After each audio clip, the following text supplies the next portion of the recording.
Oke, sudah muncul ya?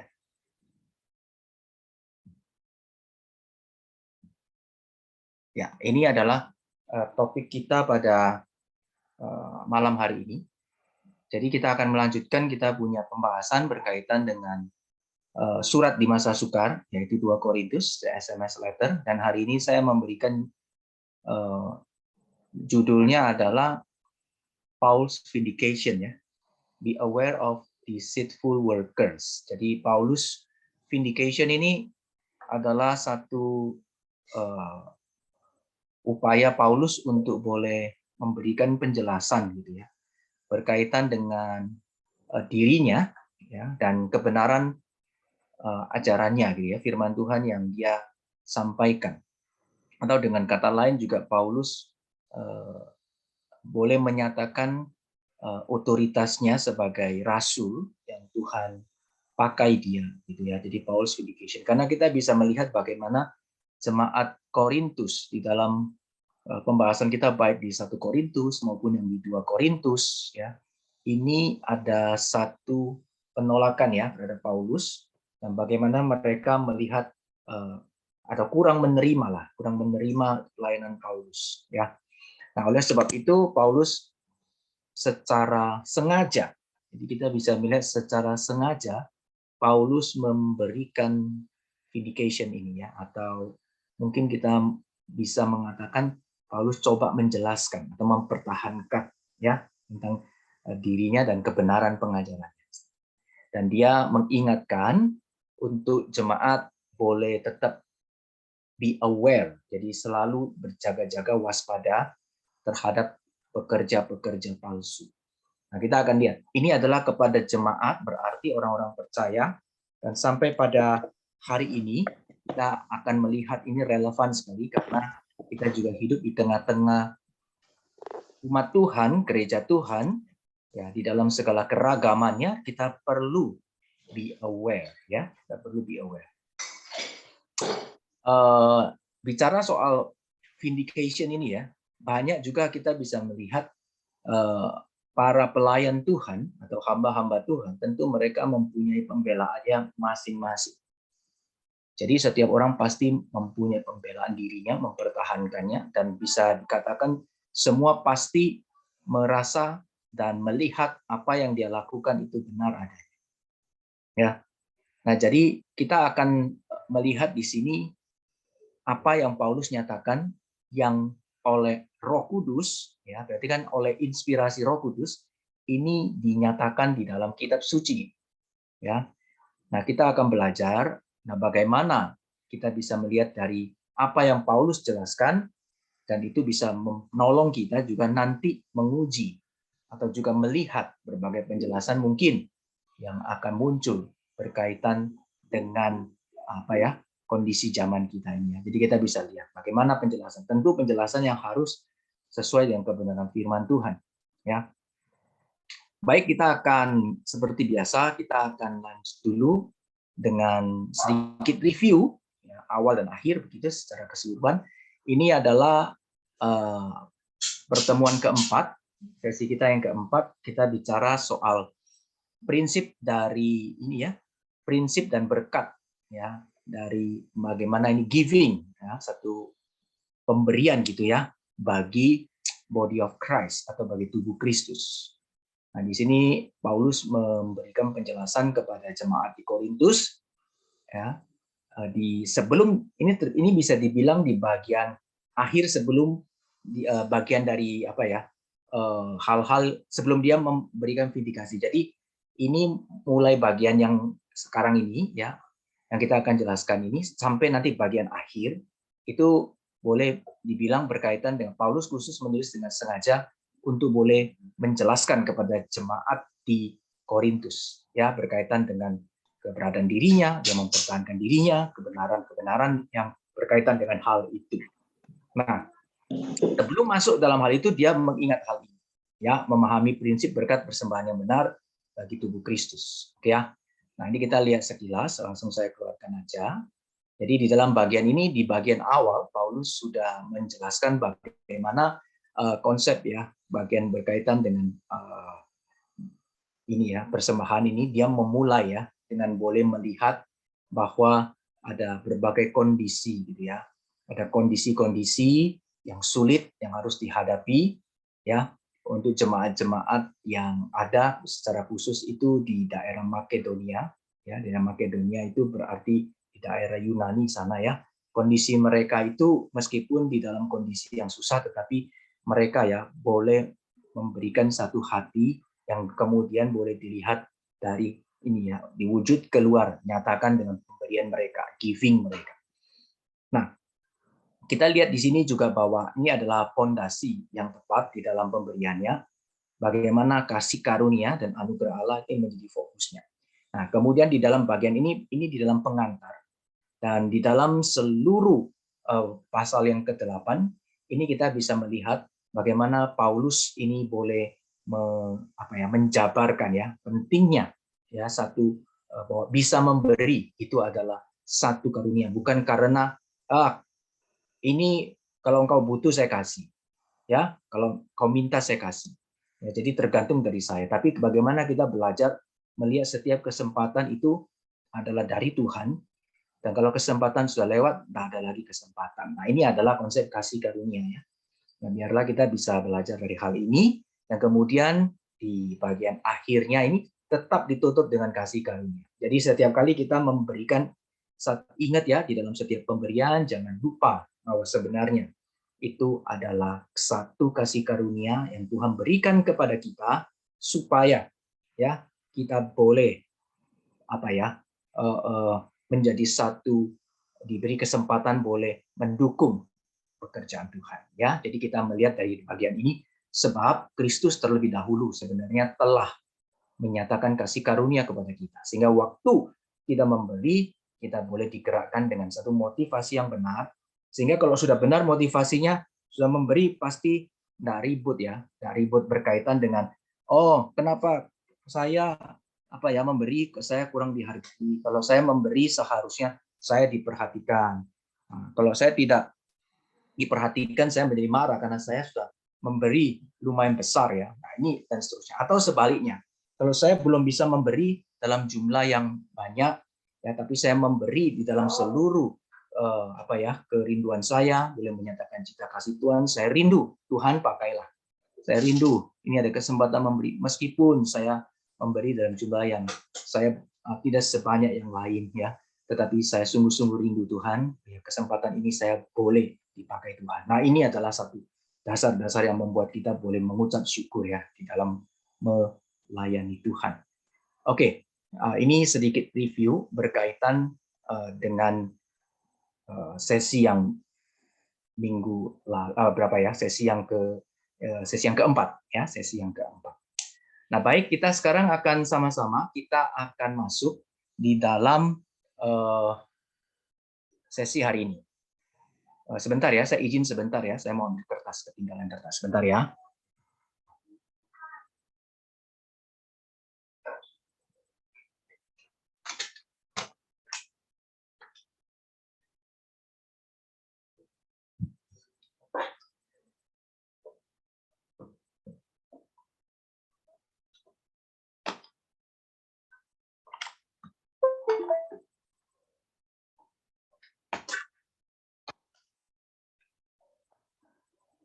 Oke, baik, sekarang kita akan lanjutkan. Sekarang kita akan masuk di dalam 2 Korintus pasal yang ke-10. Jadi bagi Bapak Ibu sekalian, kalau misalnya ada Alkitab cukup baik bisa dibuka.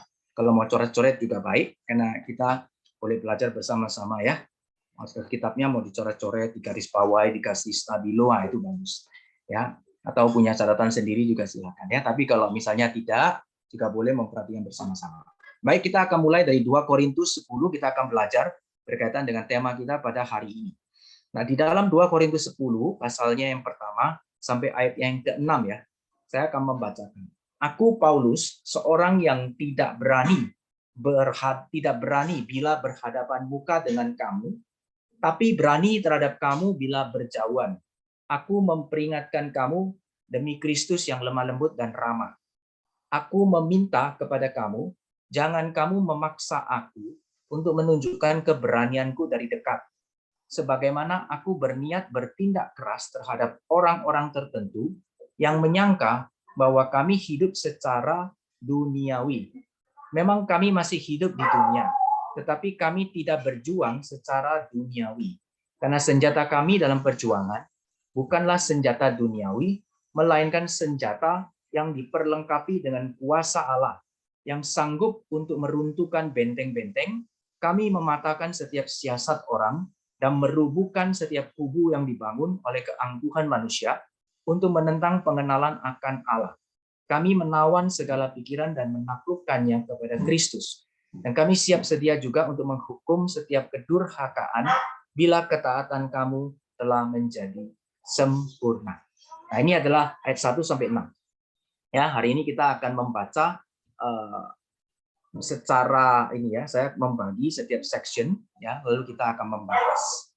Nah, baik, kita lanjut ya. Bagian ini kita pertama, saya mengajak rekan-rekan semua, Bapak Ibu yang dikasihi Tuhan, mari kita memperhatikan cara Paulus memperkenalkan dirinya di dalam pasal 10 ini. Ya, kita lihat ya bagaimana Paulus memperkenalkan dirinya di dalam pasal 10 ini. Ini adalah sangat ini ya. Kita kalau lihat cara pengenalan dirinya ini agak unik ya, dan mungkin tidak umum juga ya. Tapi kita lihat inilah Paulus dia memperkenalkan dirinya di pasal 10 ini demikian di dalam suratnya. Nah, kita bisa lihat ya. Dalam perkenalan dirinya, ini Paulus ini kita bisa lihat dia sangat update. Dengan apa? Terhadap situasi dan isu yang sedang terjadi. Ya, jadi di sini kita bisa lihat dari apa yang dinyatakan di dalam pasal 1, nanti juga dan seterusnya ini, kita bisa lihat Paulus itu tahu situasi perkembangannya. Ya, dia dari rekan-rekan di dalam Korintus ini yang mengantar surat dan seterusnya, itu ada Titus ya, rekan Paulus yang mengantar, dan melalui itu ada update info dari jemaat di sana, bagaimana kondisinya dan seterusnya. Jadi Paulus sangat ini ya, concern, dia sangat memberikan perhatian ya terhadap jemaat Korintus yang menolak dia. Nah, saya waktu melihat hal ini tuh saya berpikir ya, kalau kita melayani di satu jemaat, ataulah kita melayani dalam satu gereja, di komunitas kita menolak kita concern nggak sama komunitas itu? Mungkin lebih baik kita mengatakan ya nek diterima ya wis lah, kak paten gitu ya bahasa sini ya. Nah, buat apa? Saya sudah ditolak di sana, terus saya terus saja di situ, saya memperhatikan mereka. Tapi saya melihat Paulus berbeda. Paulus melihat dengan jelas bahwa Korintus itu adalah jemaat Tuhan. Dan di sana, meskipun banyak yang menolak, tetapi Paulus tahu di sana ada umat yang Tuhan kasihi. Ya, maka kita bisa melihat di dalam pandangan seperti ini, Paulus mempunyai satu jiwa fighting ya, satu jiwa sebagai seorang hamba Tuhan yang mengerti untuk apa dia bekerja dan bagaimana dia harus bersikap. Jadi meskipun jemaat menolak dia, jemaat tidak suka dengan dia, tapi dia tetap berusaha untuk boleh menyatakan kebenaran yang Tuhan ingin dia sampaikan kepada umat Tuhan. Ya, jadi kita dari sini bagian awal kita bisa lihat Paulus update isu yang terjadi. Isu apa yang terjadi di sana? Kita akan lihat bersama-sama. Isu yang terjadi kita bisa lihat ya. 10 ayat 1. Di sini kita lihat. Paulus seorang yang tidak berani bila berhadapan muka dengan kamu ya. Dia memberikan satu gambaran dirinya itu adalah seperti apa? Kita bisa lihat. Ya, seperti orang yang tidak berani bila berhadapan muka dengan kamu langsung ya, tetapi beraninya kalau berjauhan. Ya, beraninya kalau berjauhan.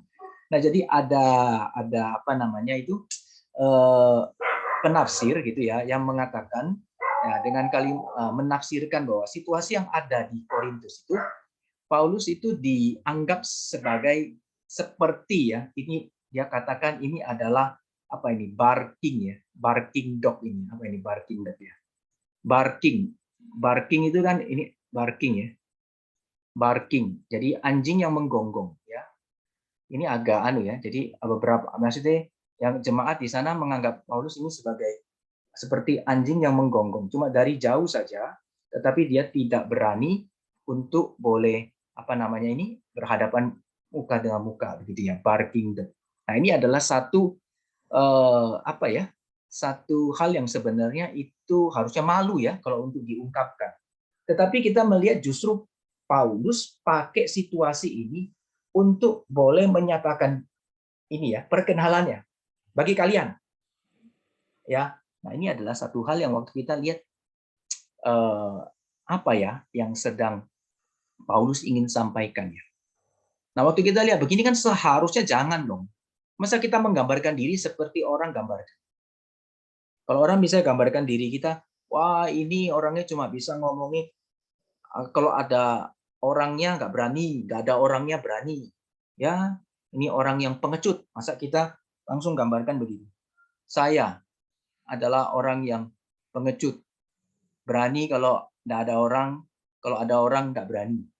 Nah, ini kan nggak mungkin biasa orang memberikan gambaran demikian. Tetapi kita bisa melihat bahwa Paulus dia memakai situasi yang update ini untuk boleh menyatakan dirinya kepada jemaat yang ada di sana, yang mereka menolak. Jadi kita bisa melihat Paulus dalam bagian ini, dia tidak menghindari masalah yang sedang terjadi. Dia bahkan memperkenalkan yang kalian anggap, yang kalian lihat, ya ini ya, sekarang saya sedang menulis kepada kamu. Dan dia memberikan penjelasan. Ya, jadi sini dia memberikan penjelasan. Jadi ada penafsir lain juga mengatakan mulai pasal 10 ini, nanti kalau kita membaca surat 2 Korintus pasal 10 ini, Paulus sebenarnya dalam tulisannya itu dia sangat, boleh dibilang dia sangat-sangat apa, dengan berani ya, dengan keras dia menulis, ya, menyatakan apa yang seharusnya. Oke ya, nah ini update yang pertama berkaitan dengan hal ini. Jadi dia tidak menutupi, tetapi dia menyatakannya. Kemudian yang kedua adalah kita bisa lihat di pasal yang kedua itu ya, 10 ayat yang kedua, ya ini ada orang, ini kondisi ya, berarti ada jemaat di sana itu yang menyangka bahwa kami berarti Paulus dan rekan-rekan pelayanan itu hidup secara duniawi. Nah, jadi ini ada situasi kondisi ya. Ada orang-orang tertentu yang menyangka, perhatikan ya, yang menyangka berarti kan menurut pikiran mereka bahwa Paulus ini hidup secara duniawi. Ya. Jadi bagian yang kedua ini kita bisa melihat Paulus dianggap, disangka bahwa mereka hidupnya itu secara duniawi, ya, atau dengan kata lain mungkin ya karena anggapannya juga dari bagian yang pertama mereka bilang ini enggak seperti anu ya, dua pribadi yang berbeda, dua bersikapnya kok lain gitu ya. Jadi mungkin hidupnya di dalam tanda kutip seperti apa ya, hidup yang berbeda begitulah ya, agak tidak konsisten dan seterusnya. Jadi ada satu kondisi yang bagi mereka itu Paulus hidup di dalam kedagingan, gitu ya, menuruti kepentingannya, tidak berani, gitu ya. Jadi ketemu orang, dia dia apa ya, lebih cenderung kalau ada orang ya dia nggak berani, kalau ada orang dia berani, ya seterusnya. Nah, dalam bagian ini ada yang mengira demikian, kemudian berdampak kepada satu sangkaan bahwa Paulus dan rekan-rekan semua ini adalah orang-orang yang hidupnya itu secara duniawi, ya, dia apa yang dia katakan tidak sesuai dengan apa yang dia laksanakan, gitu ya. Nah, ini sangkaan tentunya. Nah, Paulus juga mengatakan bahwa terhadap orang-orang yang demikian dia bertindak dengan, dia mengatakan ya, aku meminta kepada kamu, jangan kamu memaksa aku untuk menunjukkan keberanianku dari dekat. Nah, jadi ini sebenarnya waktu bicara, waktu menyatakan situasi yang ada, sekaligus dia mengajarkan dan dia memberikan penjelasan yang keras. Ya, jadi ini satu cara perkenalan yang unik bagi saya, yang juga Paulus tidak menghindari masalah yang sedang dihadapi, tetapi dia sungguh mengerti dan dia memakai situasi yang ada itu untuk masuk langsung ke inti permasalahannya, untuk menjelaskan, memberikan penjelasan yang benar. Ya, nah, ini sebagai seorang percaya kita ya, dalam bagian ini kita juga harus bersiap sedia untuk memberikan penjelasan ya terhadap iman yang kita percaya. Ya, jadi kita juga harus mengerti. Oleh sebab itu, kalau kita tidak mengerti, bagaimana bisa menjelaskan? Nah, Paulus di dalam bagian ini dia ada situasi demikian, ada anggapan demikian, ada sangkaan demikian, dia tidak diam, dia menyatakannya. Oleh karena itu kita lihat nanti di dalam ayatnya yang ketiga ini dia kasih tahu ya, 3 dan seterusnya ya, kita bisa lihat berikutnya ya. Ini dia mengatakan ya, 10 ayat 3 ini dia mulai menyatakan satu penjelasan yang kepada jemaat yang menganggap ya dia dua hal ini ya, yang sebagai anjing yang cuma menggonggong, dan kemudian orang-orang yang hidupnya ya cuma mungkin secara duniawi saja gitu ya. Nah, dia mengatakan, kalau kita lihat di dalam ayat yang ketiga, dia menjelaskan ya, dia memanggil bagian ini, memang kami masih hidup di dalam dunia, tetapi kami tidak berjuang secara duniawi. Nah, jadi penjelasan yang diberikan kepada Paulus ini mau mengingatkan ke mereka ya, bahwa apa yang dianggap bahwa Paulus itu hidup secara duniawi, itu dia memberikan penjelasan bahwa perjuangannya itu bukan secara duniawi. Kalau kamu cuma lihat hidup di dunia, ya memang benar itu yang kamu lihat. Tetapi apa yang kamu tidak lihat, ini kami jelaskan kepadamu. Nanti ini sangat apa ya, sangat koheren gitu ya, sangat sesuai dengan nanti yang dia akan jelaskan berikutnya lagi. Ya, khususnya yang sudah kita bahas, yang kita sudah tahu bahwa jemaat di Korintus itu sangat mementingkan itu apa yang kelihatan. Nah, jadi Paulus mau lihat, kamu cuma bisa melihat apa yang kelihatan. Tetapi sebenarnya kamu tidak melihat. Apa yang kami perjuangkan itu bukan cuma sekedar apa yang kamu lihat. Tetapi kami berjuang itu tidak secara duniawi. Ya, itu ayat 10 ayat 3 Paulus menjelaskannya. Kemudian kita bisa lihat 10 ayat 4. Maka dia menjelaskan ini ya. Bukan cuma dikasih tahu kami berjuang secara duniawi, tetapi bisa memberikan pertanggungjawaban. Kenapa demikian? Nah, ini penting. Nah, mengapa itu penting? Kita sering bisa memberikan satu penjelasan statement, tapi kita tidak mengerti why. Meskipun di dalam satu sisi, kalau statement itu benar, itu ada baiknya. Artinya paling tidak kalau kita percaya firman Tuhan benar, kita ikut meskipun belum tahu, tidak apa-apa. Benar ya? Di dalam kitab suci, contoh yang demikian itu Maria. Tidak ngerti, tapi tidak rebel. Tidak berontak. Firman Tuhan bilang apa? Saya belum ngerti. Ya, tapi lebih baik lagi, lebih indah lagi kalau Tuhan kasih kesempatan kita boleh belajar dan mengerti, kita boleh memiliki wawasan lebih dalam. Ya, nah di sini dia memberikan penjelasan why, ada because, ya karena ya kami tak berjuang secara duniawi, ya karena senjata kami itu bukanlah duniawi, tetapi senjata yang diperlengkapi dengan kuasa Allah yang sanggup merobohkan benteng-benteng dan seterusnya. Ya. Dan nanti pada akhirnya kita bisa melihat, kita lihat ini ya, Paulus dalam apa namanya, dia punya pengajaran, dia dalam mempertahankan dan dia dalam pembelaannya ya terhadap apa yang disangkakan kepada dia. Dia mengatakan begini ya, dia ketika perjuangan ini bukanlah senjata duniawi ya, tetapi senjata yang diperoleh kuasa Allah.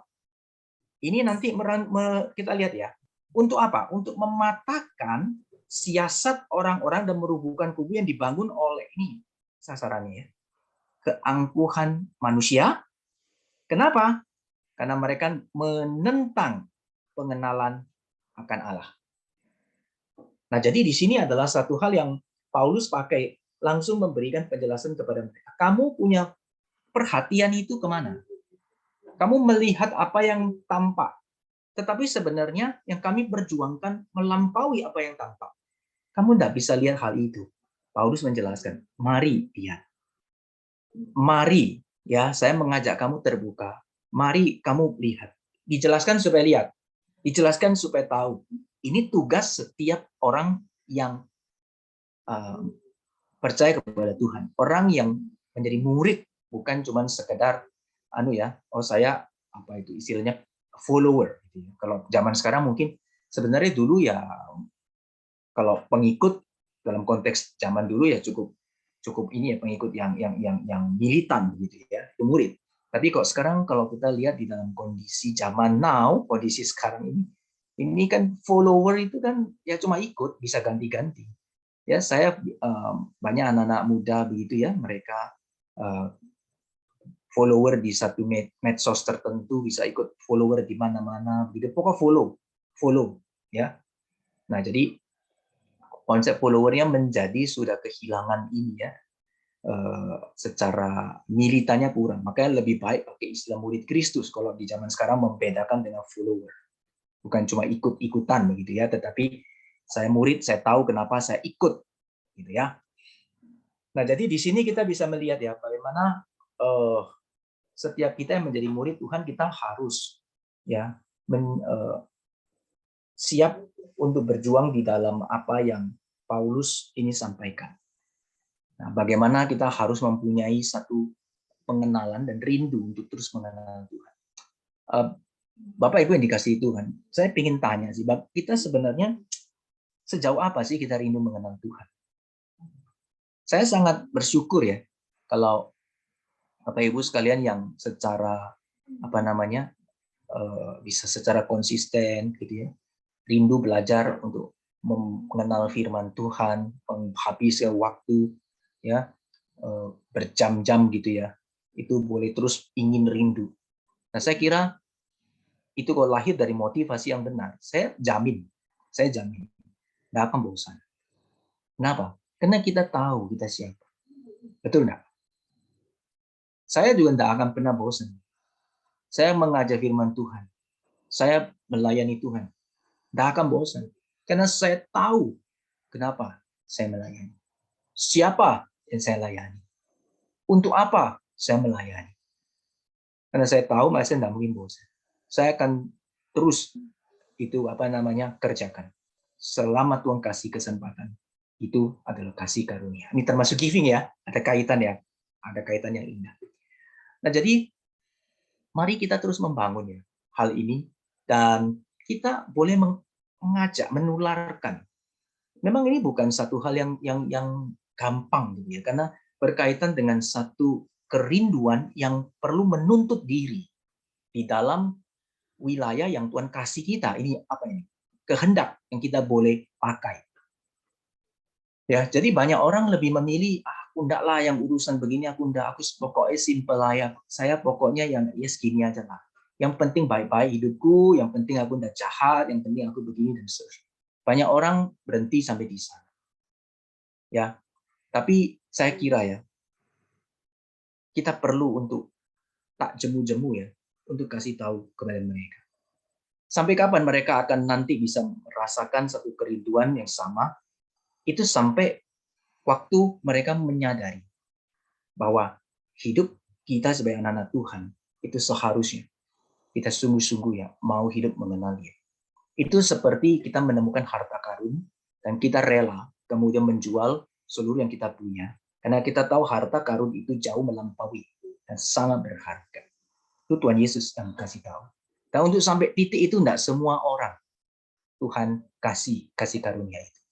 Nah, Bapak Ibu yang rindu ya, dan kemudian terus itu haus gitu ya, benar-benar mengkhususkan waktu ya, menanti-nanti bahkan itu kasih karunia. Tuhan yang kasih. Ya.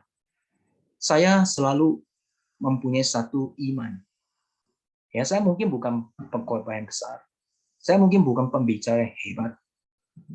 Tapi saya punya satu keyakinan bahwa Tuhanlah yang saya layani, dan saya mau setia kepada firman Tuhan, dan saya mau mengajar. Dan saya percaya bahwa ketika jemaat Tuhan ya, setiap orang yang belajar datang, bisa terus, itu Tuhan yang memberi pertumbuhan. Saya menjadi alat saja. Ya, saya nggak dikenal, nggak apa-apa. Yang penting umat Tuhan itu mati mengasihi Tuhan, dan jemaat boleh dibentuk. Nah, itu menjadi satu hal yang penting. Jemaat Korintus memandang Paulus itu tidak bagus. Sekali lagi ya, jemaat Korintus memandang Paulus tidak bagus. Kenapa demikian? Karena Paulus tidak pintar khotbah. Nanti kita akan lihat, Paulus tidak pintar khotbah. Paulus juga nggak baik di dalam penampilannya. Di dalam catatan early Christian itu writing ya, catatan mula-mula ya, awal-awal dalam sejarah gereja. Itu ditulis Paulus tuh botak gitu ya. Gambarannya Paulus tuh botak. Ya, kalau botak biasa ya karena mungkin banyak mikir gitu. Tapi dia botak lah ya. Kemudian tapi dia nggak tinggi untuk di zamannya dia pendek gitu. Orangnya pendek, tidak good looking, kemudian botak, kemudian dia punya sakit lagi. Ya, sakit mungkin kondisi kita sekarang mungkin kita bilang itu ayam gitu ya. Sewaktu-waktu bisa kumat, makanya dia disertai Lukas. Lukas melayani Paulus. Tuhan kasih Lukas ya. Itu juga satu pelayanan yang kasih karunia Paulus ya. Dan Lukas juga sama-sama dapat kasih karunia. Ya, Lukas mendampingi Paulus. Kenapa? Karena Tuhan tahu Paulus itu ada sakit. Tuhan gerakkan Lukas dampingi dia. Paulus bilang, "Tuhan, aku ini sakit." Kan gitu. Ya disembuhkan supaya aku leluasa.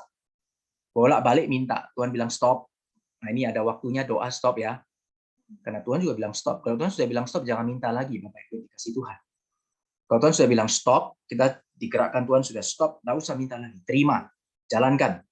Tapi Tuhan memberikan dokter Lukas mendampingi Paulus. Jadi Tuhan sebenarnya apa? Menjawab doa Paulus. Bukan dengan menyembuhkan, tapi mengirim Lukas dampingi pelayanan Paulus. Sehingga Paulus tetap bisa melayani. Ini adalah cara yang ajaib. Kadang saya tidak mengerti bagaimana cara Tuhan memimpin. Tapi saya percaya. Nah, oleh sebab itu, mari kita bersama-sama juga melakukan hal yang demikian ya. Jadi Paulus kasih tahu, kamu lihat dan kamu bahkan menyangka aku hidup secara duniawi, kamu salah. Kira-kira gitu. Aku memang hidup di dunia, itu kamu lihat matamu. Tetapi matamu melihat bahwa saya hidupnya benar. Tetapi yang aku perjuangkan bukan hal duniawi. Dan saya juga tidak berjuang secara duniawi. Saya tidak ikut cara dunia. Dunia semua lihat yang good looking, yang semua yang bagus, yang apa, begitu menurut maunya. Tapi saya berjuang sesuai dengan apa yang Tuhan perintahkan kepada saya. Saya taat. Tuhan mau saya memberitakan Injil kepada kamu, saya pergi. Mungkin kamu tidak terima, tapi saya tetap pergi. Nah, di Alkitab ini banyak sekali Bapak Ibu yang dikasih Tuhan. Kalau kita lihat di dalam perjanjian lama, nabi-nabi Tuhan itu sering menjerit kepada Tuhan. Dan berkata, ya, Tuhan gitu ya, ini umat Tuhan yang kau memberi perintah, kau suruh utus aku ke sana, tapi mereka tidak respon. Bahkan mereka menolak. Nah, Bapak Ibu yang dikasih Tuhan, kita sebagai hamba Tuhan, sebagai umat Tuhan, ya setiap orang percayalah. Saya perbedaannya hanya saya dipanggil full timer, Bapak Ibu sekalian adalah mungkin ada panggilan secara pekerjaan masing-masing, tetapi semua kita hamba Tuhan. Panggilan kita sama. Ya, yaitu apa? Panggilan kita adalah bagaimana kita boleh melayani Tuhan yang telah menyelamatkan kita. Dan di dalam melayani itu sering ada penolakan. Mungkin kita melayani sungguh-sungguh, tidak ada hal yang baik bagi kita. Tidak apa-apa. Nabi-nabi Tuhan mengalaminya. Rasul-rasul Tuhan mengalaminya. Jangan lihat itu. Makanya Paulus, kami tidak berjuang secara duniawi, tetapi kami berjuang itu apa? Dengan kuasa Allah yang menghancurkan benteng-benteng keangkuhan manusia. Keangkuhan manusia itu sulit dideteksi. Ada orang kelihatannya bagus sekali, kelihatan sangat baik, kelihatan sabar, tapi sombongnya luar biasa. Ya, ketika dikasih tahu sedikit langsung tersinggung, tetap senyum-senyum, tapi dari belakang menusuk. Itu keangkuhan manusia, tidak bisa kelihatan. Ya, keangkuhan itu pasti menentang pengenalan akan Allah. Perhatikan, kenapa keangkuhan selalu menentang?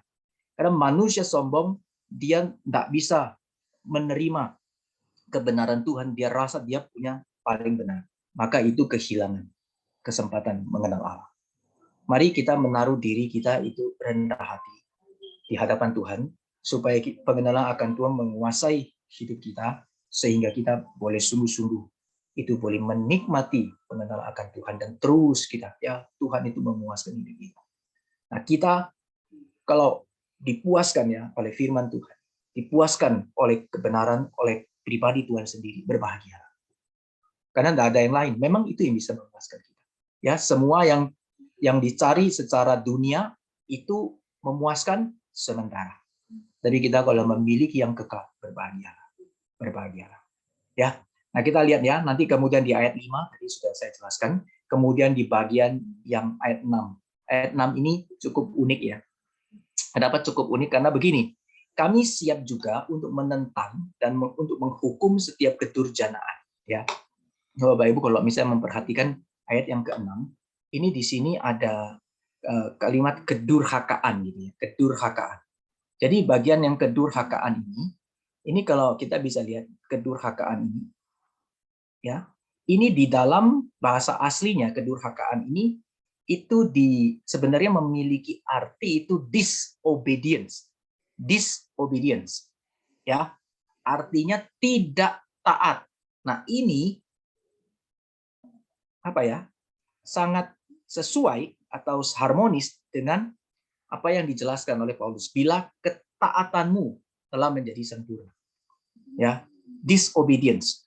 Jadi kedurhakaan itu berarti sebenarnya durhaka itu tidak taat, ya. Di dalam bahasa aslinya ini adalah Paulus kasih tahu kami siap sedia. Kenapa kami siap sedia?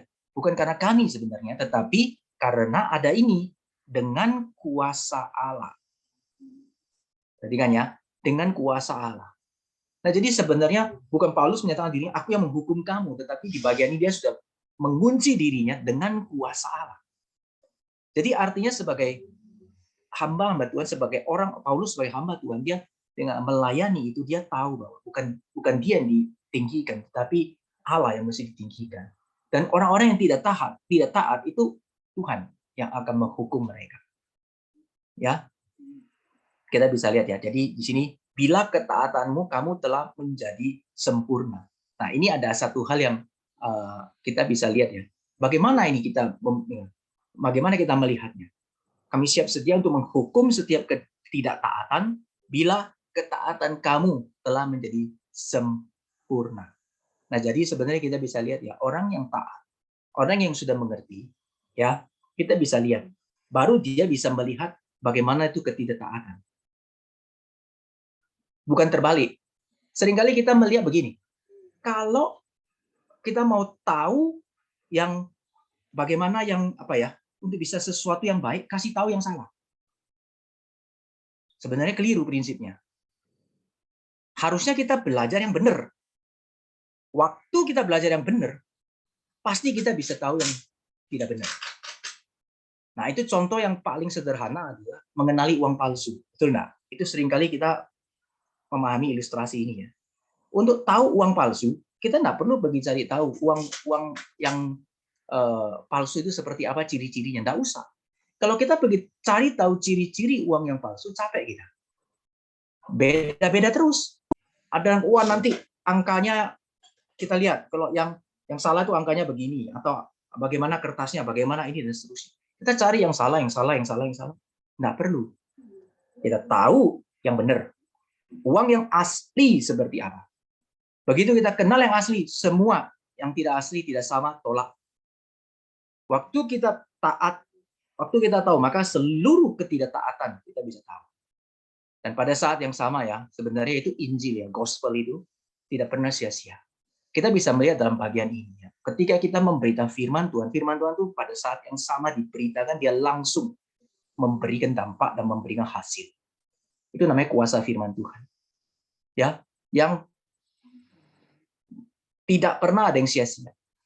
Ya, siapa yang kemudian Allah bekerja, Allah menentukan siapa yang menjadi umat Tuhan yang taat langsung tersaring di sana. Yang tidak taat pada saat itu ya sudah firman Tuhan, Injil Tuhan sudah menghakimi mereka. Ya, kita bisa lihat bersama-sama. Jadi ini adalah satu prinsip yang kita bisa belajar. Jadi tidak mengajarkan, ini kaitan sedikit ya dengan keluarga kita, dengan kondisi kita, dengan hidup kita, anak-anak kita begitu ya. Kita mengajarkan yang benar. Dan umat Tuhan, mari kita ajarkan yang benar. Dengan dia tahu yang benar, ketika itu menyimpang, dia bisa discern. Nah, memang ini bukan pekerjaan yang mudah. Semakin kita peka, maka kita bisa merasakan yang geser yang semakin derajatnya kecil. Tapi ini perlu waktu dan perlu satu perlu satu pengorbanan kita ya, sejauh mana. Ya, bagian ini saya melihat ini reward, fungsi reward. Jadi orang-orang yang sudah percaya di dalam Tuhan, Tuhan sediakan reward, termasuk di dalam dunia ini. Ketika kita makin dekat dan makin kita mau memahami firman Tuhan, kita punya kepekaan itu makin tinggi. Ya, jadi kita bisa bedain ya. Nah, jadi mari kita bersama-sama kita belajar ya. Belajar yang benar, belajar yang bagaimana firman Tuhan mengajarkan kepada kita dan kita tidak mau digeser dari situ. Ya. Nah, sekarang di sini ya. Di sini ada satu kalimat yang bagian ini, bagian akhirnya ini saya mau bagikan berkaitan dengan terjemahan ini ya. Di sini bagian ayat yang pertama, ini aku memperingatkan kamu ya. Jadi di sini ada deminya, demi Kristus yang lemah lembut dan ramah. Nah, jadi di sini saya mau sorot sebagai satu kunci penting yang Paulus katakan. Dia menghadapi seluruh kondisi penolakan dan pandangan ya orang-orang di Korintus terhadap dirinya, Paulus memperingatkannya ini demi Kristus yang lemah lembut. Nah, terjemahan demi di dalam bahasa aslinya itu sebenarnya dipakainya itu kalimat dia. Dia bukan dia dalam bahasa Indonesia ya. Bukan si dia. Ini dia dalam bahasa Yunani, Greek itu punya arti itu by atau through ya. Nah, jadi dengan atau melalui gitu ya. Sebenarnya kalau kata demi ini lebih cocok kalau diterjemahkan itu for. Kalau misalnya aslinya itu for, itu berarti untuk gitu ya, atau demi untuk ya, kita berjuang demi keluarga, jadi untuk keluarga kita gitu ya. Nah, dan seterusnya. Jadi saya melihatnya, saya mau lihat ketika kita melihat di dalam bahasa aslinya, ini Paulus sudah mengatakan bahwa aku memperingatkan kamu itu dengan dan melalui Kristus yang lemah lembut dan ramah. Ini berarti Paulus mau kasih tahu waktu dia memperingatkan, itu dia kasih taunya bukan melalui dirinya, tapi pakai Kristus sebagai tolak ukurnya. Nanti kita akan belajar soal tolak ukur, ya. Ini nanti diulangi lagi Paulus dengan keras. Ini bagian pertama, ini penting sekali. Jadi setiap diri kita mesti lihat, waktu kita melakukan apapun juga, termasuk waktu kita memperingatkan, kita harus jadikan Kristus sebagai contoh. Nggak ada yang lain. Perhatikan, hanya satu-satunya Tuhan Yesus yang menjadi contoh. Dalam semua hidup kita, dalam kesulitan kita, dalam pelanggaran kita, dalam kebaikan kita, apapun Tuhan Yesus menjadi contoh. Nggak bisa yang lain. Ya, maka dia mengatakan ini demi Kristus yang lemah lembut dan ramah. Nah, ini saya mau sharing begini ya. Nah, ini terjemahan aslinya ya, lebih tepat. Lebih tepatnya itu kalau kita lihat ke bahasa aslinya, bahasa Indonesia ya baik, lemah lembut dan ramah gitu ya. Jadi kita bisa melihat ada kesan. Cuman memang kalau kita melihat lemah lembut itu seringkali di dalam bahasa kita bisa salah mengerti. Kalau lemah lembut itu seperti kok lemah lembut ya. Kalau lemah lembut sepertinya kok lembek gitu ya. Ramah itu sepertinya kok aduh kok ramah sekali ya. Kok kayaknya aduh aku nggak bisa kalau kayak gini gitu ya. Terlalu ramah dia nggak bisa lah. Apa namanya kalau untuk teguran dan seterusnya apa terlalu ramah dia menegurnya kurang terasa misalnya. Tapi sebenarnya waktu kita melihat bagian ini ya itu dalam bahasa aslinya itu dikatakan itu meekness dan gentleness. Nah, jadi kita bisa lihat bahwa lemah lembut itu bukan lembek. Ramah itu bukan berarti tidak bisa menegur. Ya. Tetapi keramahan yang di dalamnya itu ada satu pengajaran, ada peringatan, itu adalah hal yang baik. Ya. Nah, jadi di sini lemah lembutnya itu adalah meekness, ada kelembutan, tetapi ada gentle-nya, bukan lembek. Ya, keramahan yang ada gentle. Jadi tidak lembek, tetapi dia ada satu yang merangkul, ada sesuatu yang juga mengasihi untuk kebaikan daripada yang ditegur, ya. Tapi pada saat yang sama di sana tidak bisa digeser. Itu ya. Nah, ini adalah prinsip yang perlu kita saya rasa ini penting kita belajar ya melalui apa yang Paulus itu dipakai Tuhan untuk boleh membawa kita bisa melihat ya melalui hidupnya ya. Karena dia mengalami satu situasi yang sebenarnya dia tidak perlu lah. Kalau jemaat menolak tidak usah pergi lagi. Kalau jemaat sudah menolak harusnya dia tinggal lah. Korintus saja nggak terima. Yang lain kalau terima pergi yang lain dong. Korintus sih serahkan sama yang lain. Tapi dia enggak ya. Dia mengikuti teladan Yesus Kristus. Saya kasih tahu Tuhan Yesus, coba lihat. Seorang penafsir teolog ya itu mengatakan bahwa kalau kita melihat ya, ada orang melihat kalau ada pribadi yang kemudian pada yang sama sepertinya ya, kok dia bisa orangnya apa itu di satu sisi itu kelihatannya itu dia sangat lembut ya, sangat baik begitu ya. Tapi di sisi lain kemudian dia sangat keras gitu. Kemudian kalau dibilang oh ini problematik, responnya ini problematik. Karena harusnya orang kalau yang baik baik terus ya, kalau yang marah terus gitu. Sebenarnya enggak. Kalau kita mau lihat Tuhan Yesus itu ya, ke orang yang menyadari menurut teologi, kalau kamu menyadari tentang Kristus, kamu lihat Tuhan Yesus itu lemah lembut. Dia tahu kapan dia mesti bersikap bagaimana embrace, merangkul, mengajar, mendidik. Tapi pada saat kapan dia harus menegur dan keras dia melakukan yang benar itu. Nah, jadi di sini gentle. Ya, Paulus pakai figur yang tepat, yaitu Kristus Yesus sendiri.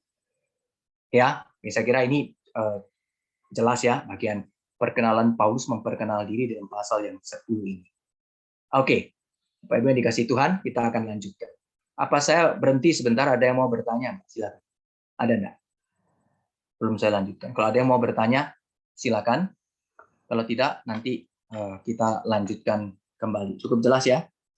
Kalau ada yang mau tanya, bisa juga memberi, kalau mau ada sedikit sharing berkaitan dengan topik yang dibahas di dalam bagian ini, mau membagikan sesuatu, sharing, Bapak Ibu bisa. Ya, saya kasih kesempatan. Karena saya berharap melalui kelas, kita bisa ada 2 respons ya, maksudnya dua komunikasi ya, 2 arah ya, karena ini bukan khotbah ya. Kalau khotbah mungkin cuma 1 arah. Ini ada 2 arah, jadi saya membuka kesempatan. Silakan, pertanyaan boleh. Kalau mau ada sharing sedikit berkaitan posisi ini, topik yang di bagian ayat ini yang sudah saya jelaskan ini, silakan. Saya kasih waktu. Silakan, ada siapa yang mau respon?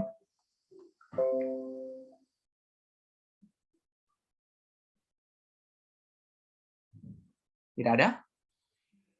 Kita lanjut? Oke, kalau tidak ada kita lanjut ya. Nah, sekarang kita masuk di dalam 2 Korintus 10 ayat yang ke-7 sampai ayat yang ke-11 ya. 7 sampai 11. Saya minta satu orang boleh lanjut baca. Pak Richard bantu saya untuk boleh mungkin tunjuk satu orang untuk baca. Oke. Ibu Ruth bisa bantu baca?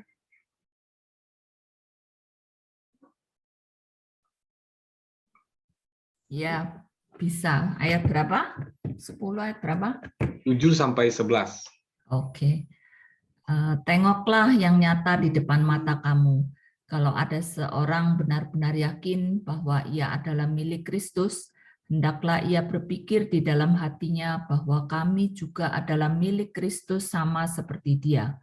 Bahkan jikalau aku agak berlebih-lebihan bermegah atas kuasa yang dikaruniakan Tuhan kepada kami untuk membangun dan bukan untuk meruntuhkan kamu, maka dalam hal itu aku tidak akan mendapat malu. Tetapi aku tidak mau kelihatan seolah-olah aku menakut-nakuti kamu dengan surat-suratku.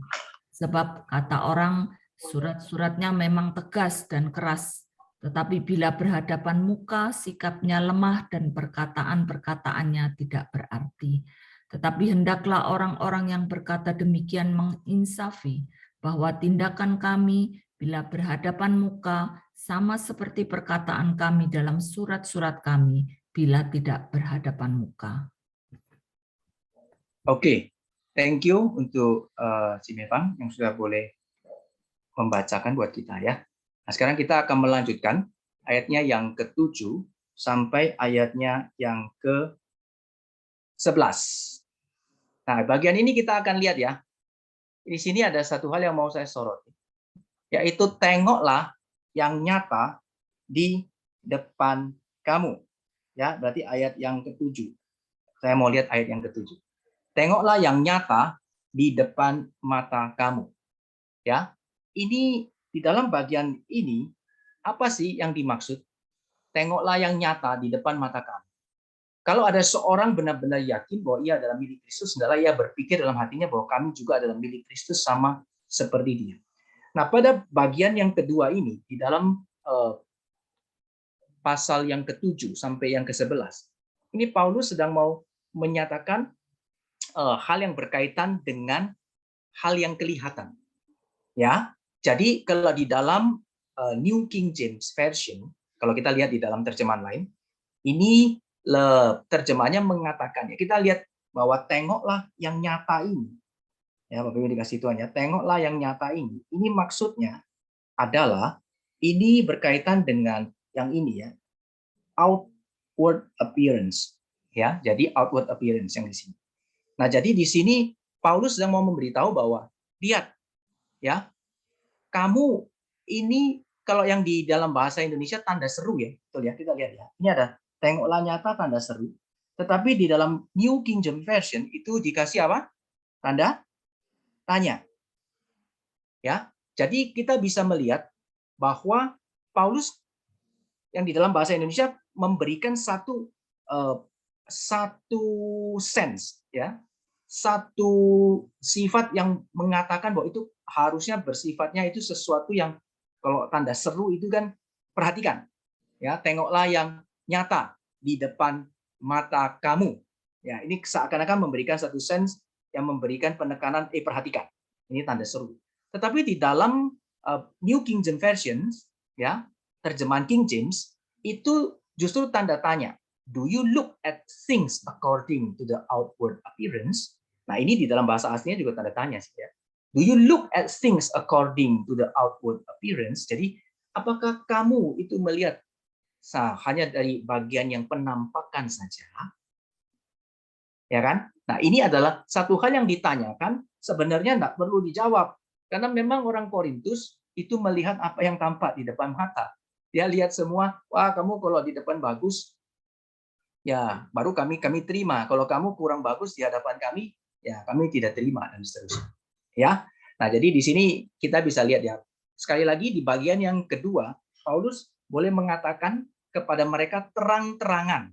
Ya, jadi juga enggak. Sebenarnya kita bisa lihat di dalam pasal yang ke-10 ini cukup terang-terangan ya dikatakan kepada mereka. Tapi ini juga sebenarnya hal yang baik. Ada budaya tertentu ya, mungkin budaya timur suka nggak terang-terangan ya. Betul enggak? Kita kalau kurang kalau kita terang-terangan rasa kurang baik, kurang sopan gitu ya. Jangan terang-terangan lah. Masalahnya begini Bapak Ibu sekalian. Kadang itu kalau terlalu enggak terang-terangan enggak ngerti juga ya. Ya, yang kita sampaikan enggak sampai ya karena mungkin ya karena kurang terang gitu. Enggak ngerti maksudnya apa sih? Apalagi kalau yang menyampaikannya itu bulat ya, panjang cerita sini kan enggak ngerti gitu ya. Nah, tapi kita bisa melihat ya. Dalam firman Tuhan kita bisa melihat firman Tuhan mengatakan kepada kita itu ya, kita harus menyatakan kebenaran itu secara nyata gitu ya. Ya kalau kondisinya jemaat di Korintus itu mau lihat dan menerima Paulus secara apa itu tampak di depan mata, dia menghakimi, dia memberikan penilaian apa yang tampak, maka Paulus memakai satu metode yang sama. Sekarang saya kasih tahu kepada kamu firman Tuhan juga secara nyata, ya kan? Bukankah kamu itu melihat semua itu secara terang-terangan? Nah, sekarang perhatikan yang terang-terangan ini. Gitu ya. Perhatikan yang terang-terangan seperti ini. Jadi sebenarnya ada satu ini juga ya, Paulus di dalam bagian ini kita bisa melihat bahwa dia memiliki satu ciri khas penulisan yang secara apa itu gaya penulisan, style ya, gaya penulisan itu baik ya, bagus, dia bisa pakai ini ya, retorika, kemudian apa yang menjadi kondisi dari jemaat di sana ke apa problema mereka dipakai sama dia untuk menjadi satu komunikasi yang baik, menjadi satu jalan yang untuk boleh mengajar mereka. Ya, nah kita lihat selanjutnya. Nah kita bisa melihat di dalam bagian ini kita lihat sama-sama. Banyak orang berpikir bahwa kalau kita itu menyembunyikan sesuatu itu kayaknya lebih baik deh. Ataukah kita membongkar sesuatu itu lebih baik? Nah ini kalau kita misalnya diskusi, ini cukup panjang, betul nggak? Pasti ada dua pendapat nanti. Wah, lihat-lihat apa yang dibongkar, apa yang disembunyikan. Nanti pasti ada kaitannya juga. Bukankah firman Tuhan mengatakan kasih itu apa namanya menyembunyikan, kasih itu menutupi segala sesuatu. Tapi kemudian ada yang bagian tidak bisa loh. Kamu menyembunyikan dosa itu tidak bisa. Lama-lama juga akan tercium baunya dan seterusnya. Itu akan banyak. Nah, tapi bagaimana kita bisa melihat di dalam bagian ini? Ya, nah kita kalau melihat di dalam bagian ini, khususnya secara konteksnya di dalam jemaat di Korintus, ya saya lebih melihatnya bahwa Paulus mau menjelaskan kepada mereka, memberikan penilaian secara terang-terangan, maka Paulus dalam bagian juga mau mengajar dan memberikan penjelasan kepada mereka dengan metode yang sama. Ya, nah sekarang kita lanjutkan berikutnya. Nah, apa kita di sini bisa melihat apa yang menjadi vindication Paulus dalam bagian ini, ya, penjelasan Paulus di sini. Kita lihat ya, di dalam ayatnya yang 10 ayat yang ke-8, pasal 10 ayat yang ke-8. Kita bisa lihat di sini apa yang menjadi concern dari Paulus. Paulus mengatakan, bahkan jikalau aku agak berlebihan bermegah atas kuasa yang dikaruniakan Tuhan kepada kami untuk membangun dan bukan untuk meruntuhkan kamu, maka dalam hal itu aku tidak akan mendapatkan malu. Nah, jadi sekali lagi di bagian poin kedua kita lihat bagaimana Paulus ada penekanan kembali bahwa dia bermegah atas kuasa Tuhan, ya. Jadi di sini adalah satu hal yang perlu kita lihat ya. Paulus di sini bermegah itu atas kuasa Tuhan. Dia bermegah atas kuasa Tuhan. Nah, kita bermegah atas apa? Kita bermegah itu berbeda dengan menyombongkan diri ya. Dalam bagian kita lihat bermegah itu beda dengan menyombongkan diri. Tapi bermegah itu lebih bangga. Ya, bermegah itu apa yang saya banggakan ya. Jadi apa kita berbangganya atas apa? Kita bangga terhadap diri kita. Ada orang bilang, ya Pak, bolehlah, masa enggak boleh bangga? Kita bangga sama suami, bangga sama istri, bangga sama anak-anak gitu ya. Lalu bagaimana kita bisa melihat kalau bangga sama bermegah atas kuasa Tuhan, bangga atas Tuhan, diri Tuhan sendiri. Lalu bagaimana kita lihat kaitannya? Kok rasanya enggak membumi sih Pak, kok naik terus di langit gitu, enggak turun ya. Nah, kita bisa lihat ya. Apa yang disampaikan di dalam konsep bermegah itu atas kuasa Tuhan ini menjadi dasar yang dikasih Tuhan. Jadi bermegahnya di atas Tuhan ini kita bisa lihat bermegah atas kuasa ini menjadi dasar ya, menjadi dasar. Jadi kita mesti lihat bersama-sama dasar kita bermegah. Ya. Kalau kita bermegah atas kuasa Tuhan, semua karena Tuhan, semua Tuhan yang pimpin dan seterusnya, maka semua akan kembali dengan benar. Jadi kalau kita berbangga terhadap keluarga kita, anak kita, suami, istri, anak-anak kita, semua ya, kita boleh bangga sama mereka. Boleh dong kalau mereka ada prestasi, mereka lawan semua, tapi kita bawa seluruh keluarga kita bermegah juga atas kuasa Tuhan. Ya, jadi mereka ngerti ketika kita bangga kepada anak kita, kita tahu bahwa kita kasih tahu dia juga bahwa Allah ya yang memberikan segala kemungkinan sehingga kamu bisa mendapatkan. Nah, di sanalah tidak jadi sombong. Saya ngerti ya? Nah, oke. Nah, Paulus kemudian mengatakan, jikalau aku agak berlebih-lebihan bermegah atas kuasa yang dikaruniakan Tuhan kepada kami, ya, dia lihat, dia kasih juga satu agak berlebih-lebihan itu seakan-akan ya dia mau pakai itu sebagai kemegahannya dia gitu. Dia bahkan sebenarnya Paulus mau mengatakan ya aku nih sebenarnya mengatakan kepada gini nih seakan-akan mau menjadi kesombonganku begitu ya, agak berlebih-lebihan gitu ya. Tetapi di dalam bagian ini kita melihat bahwa dia tetap menyadarkan bukan untuk dirinya, tetapi dia pada ujungnya dasarnya juga dia adalah di dalam Tuhan sendiri. Oleh sebab itu dia kasih tahu di sini bahwa tujuannya jelas ya. Ini untuk ya. Ini ada untuk membangun, bukan meruntuhkan kami.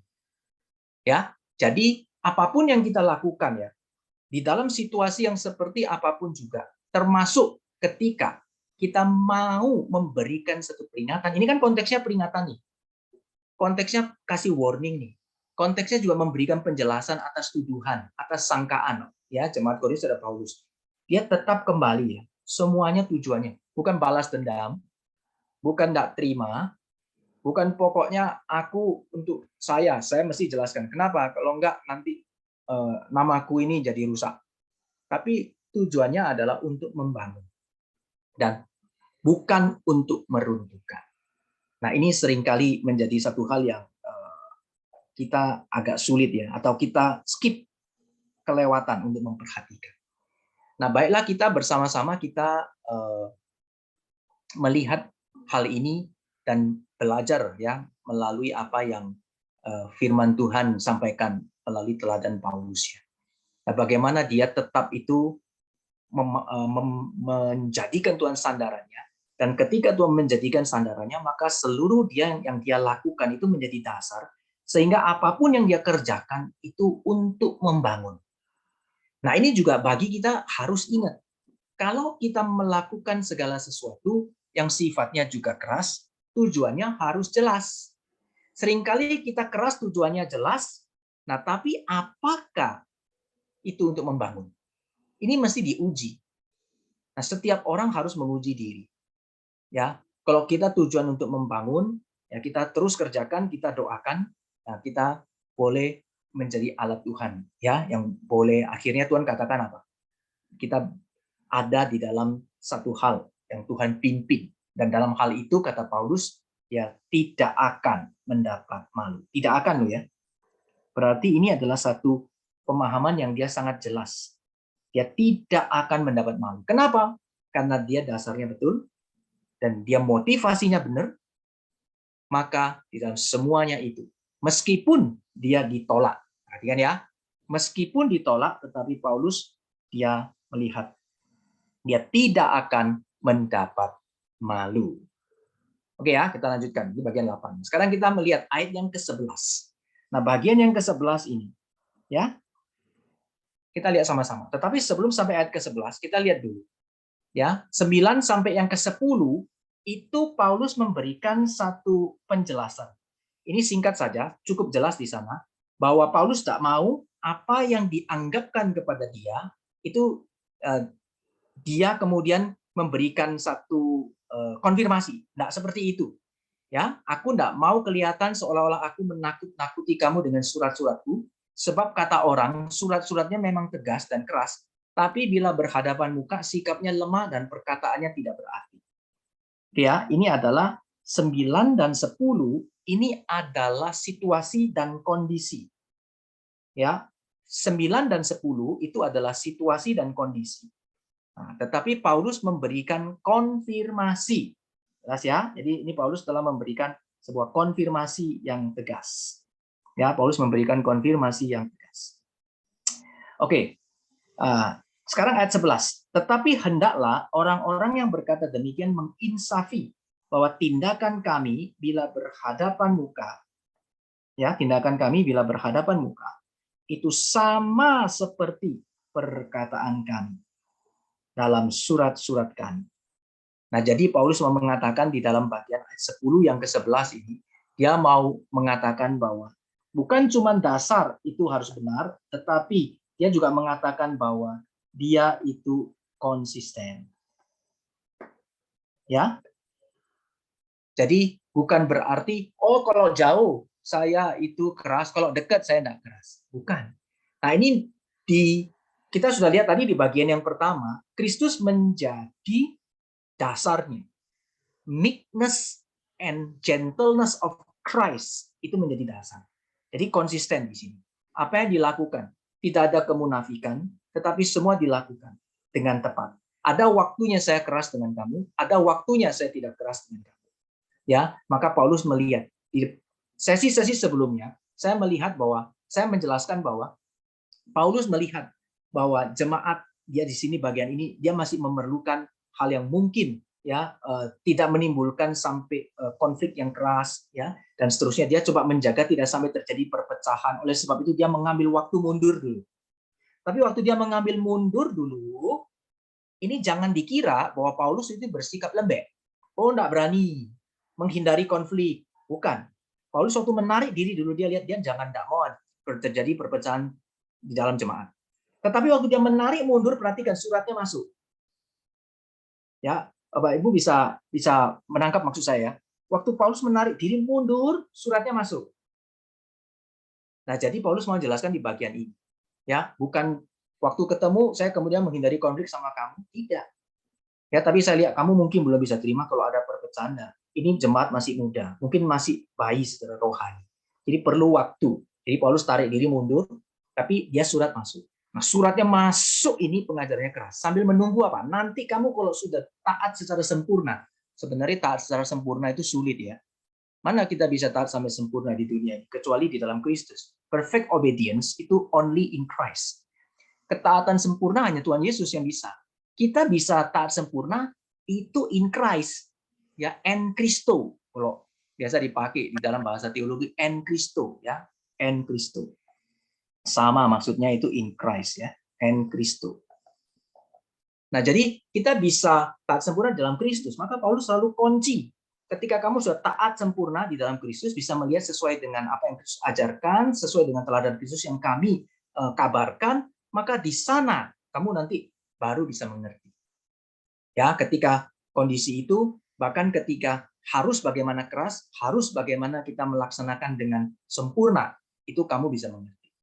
Ya, jadi di sini kita bisa lihat Paulus memberikan satu konfirmasi, selain dia kasih tahu tentang dasar, dia juga kasih tahu tentang konsistensi.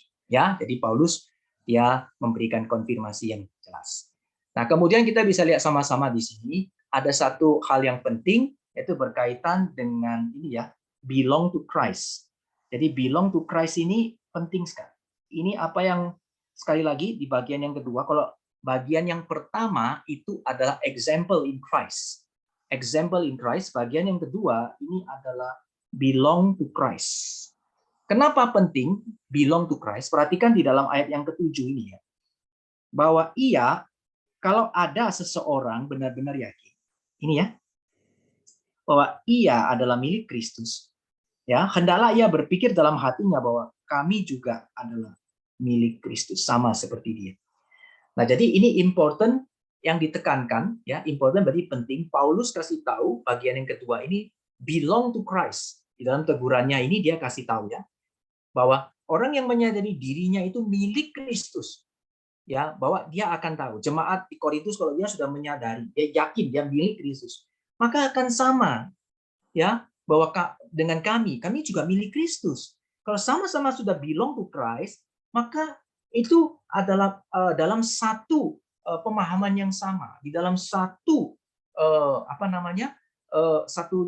satu perspektif ya. Maksudnya dalam kondisi ini berarti sudah sama ya, tidak milik Kristus, bukan lagi di luar Kristus gitu. Jadi belong to Christ menjadi satu hal yang penting. Ya. Nah, untuk mengingatkan sebenarnya ketika kita belong to Christ itu kita harus ingat nothing good in us. Ya, tidak ada hal yang baik sebenarnya di dalam diri kita. Paulus mau memberitahu.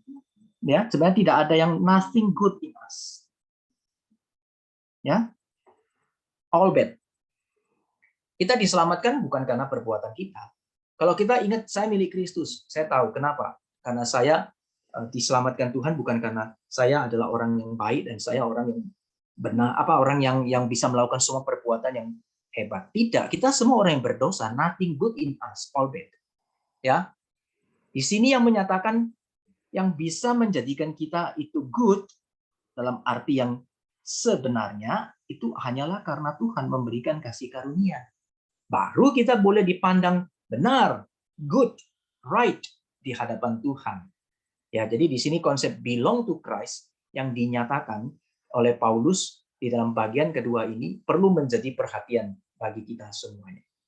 Nah, di dalam kehidupan kita juga harus melihat hal ini. Perhatikan ya, Paulus memberikan sebenarnya agak sindiran gitu ya. Retorika ini kan sindiran. Mereka mementingkan hal yang bersifatnya itu outward appearance, penampilan luar, ya. Tapi Paulus justru kemudian mengingatkan mereka hal yang ada di dalam inner heart, di dalam hati, berkaitan dengan bagaimana kita ini di dalam hati kita itu sudah diselamatkan, sudah dilahir barukan, itu menjadi milik Kristus. Nah, seharusnya apa yang sudah menjadi belong to Christ dalam hati ini terpancar keluar. Nah, waktu ini terpancar keluar, kalau kamu juga belong to Christ, kalau kamu juga menjadi milik Kristus, maka kamu sama. Kamu akan melihat hal yang sama seperti kami melihat, karena kami juga belong to Christ. Dengan kata lain, kalau tidak sama, bagaimana? Kalau tidak sama, berarti gini, Kalau tidak sama berarti masalahnya adalah menjadi belong versus not belong. Betul enggak? Masalahnya menjadi itu. Kalau sampai tidak sama, hati-hati. Be aware. Waspada. Jangan-jangan kamu bukan belong to Christ. Karena kamu hanya judge orang melalui penampilan di luar saja. Kamu mau terima semua yang according to you good. Nah, kita mesti beware. Nah, kita coba juga dalam bagian ini Paulus memberikan satu prinsip dan pada saat yang sama menegur dan memberikan peringatan. Oke ya, nah ini bagian yang kedua. Nah, sampai bagian yang kedua ini saya mau berhenti sebentar. Apakah ada pertanyaan atau ada sharing atau ada hal yang mau mungkin berkaitan dengan topik ini ya, yang Pak Ibu sekalian mau sharingkan. Silakan, saya kasih kesempatan. Ada?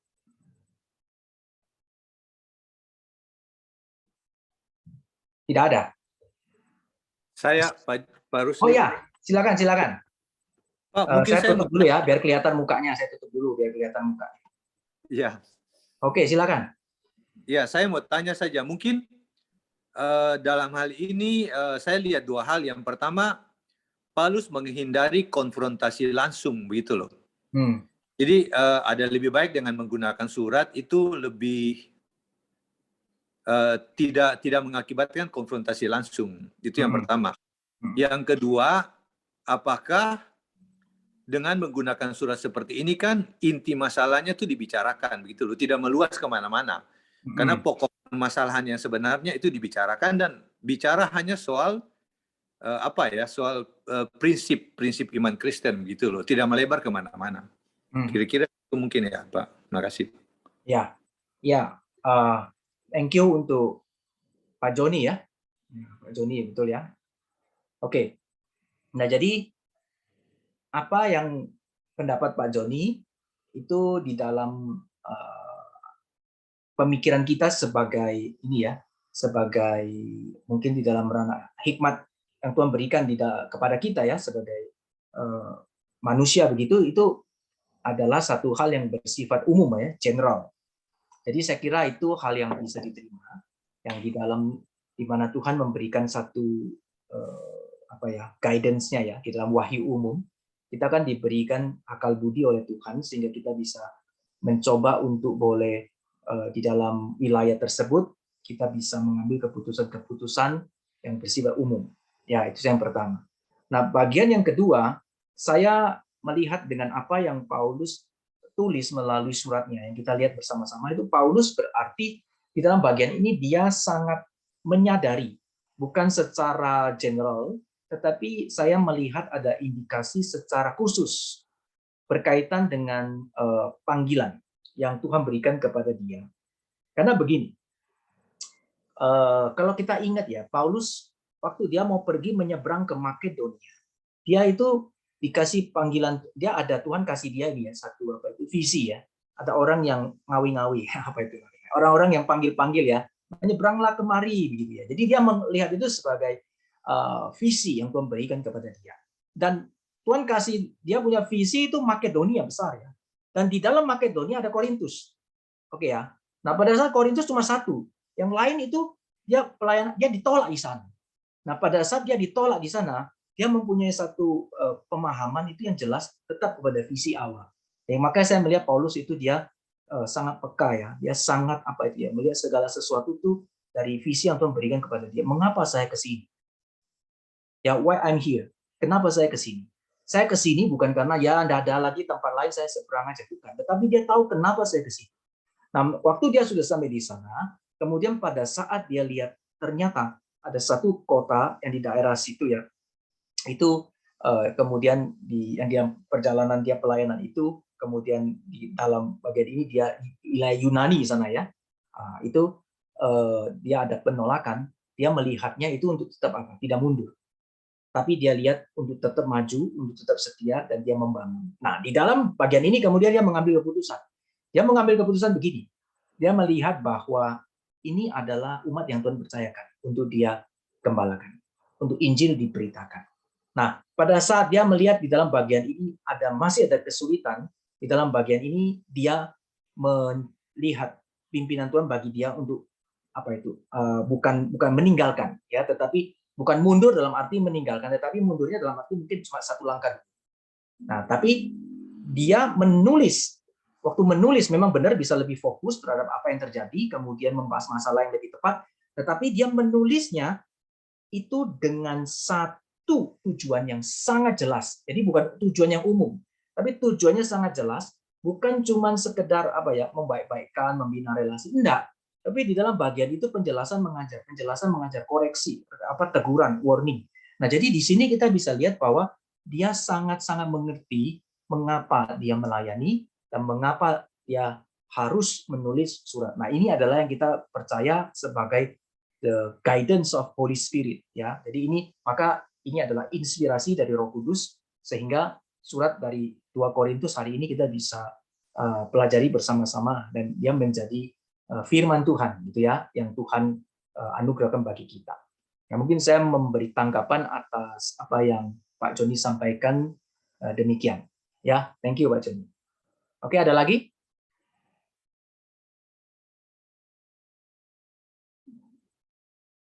Baik, kalau tidak ada lagi, saya lanjutkan ya. Kita akan lanjutkan.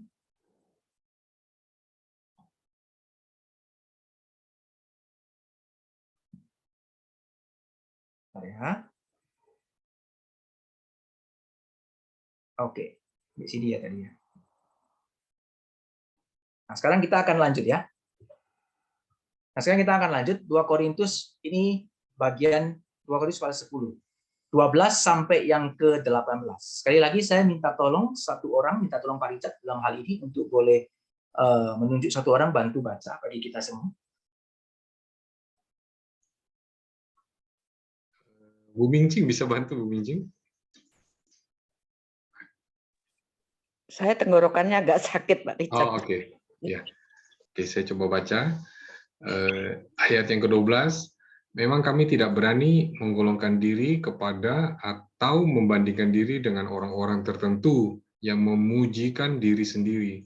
Mereka mengukur dirinya dengan ukuran mereka sendiri dan membandingkan dirinya dengan diri mereka sendiri. Alangkah bodohnya mereka.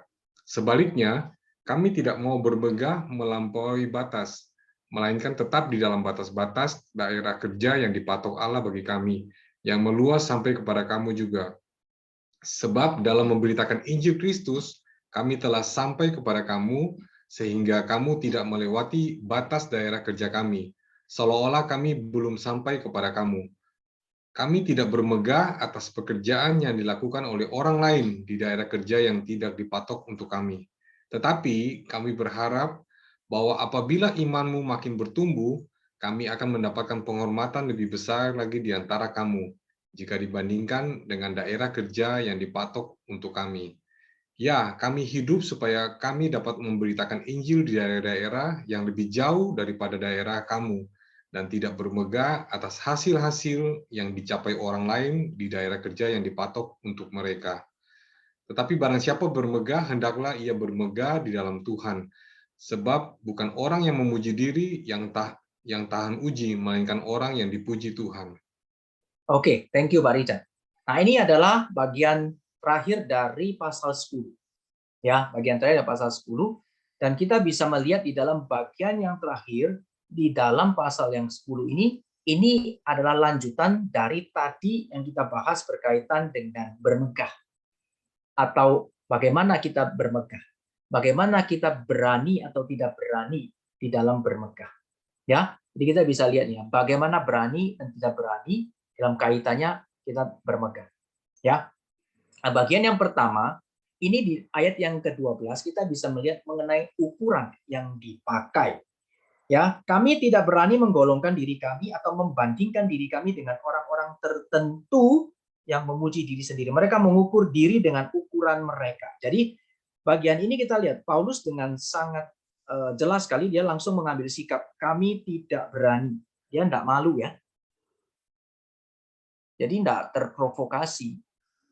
Ya, silakan. Kamu menganggap saya appearance-nya jelek, kurang bagus.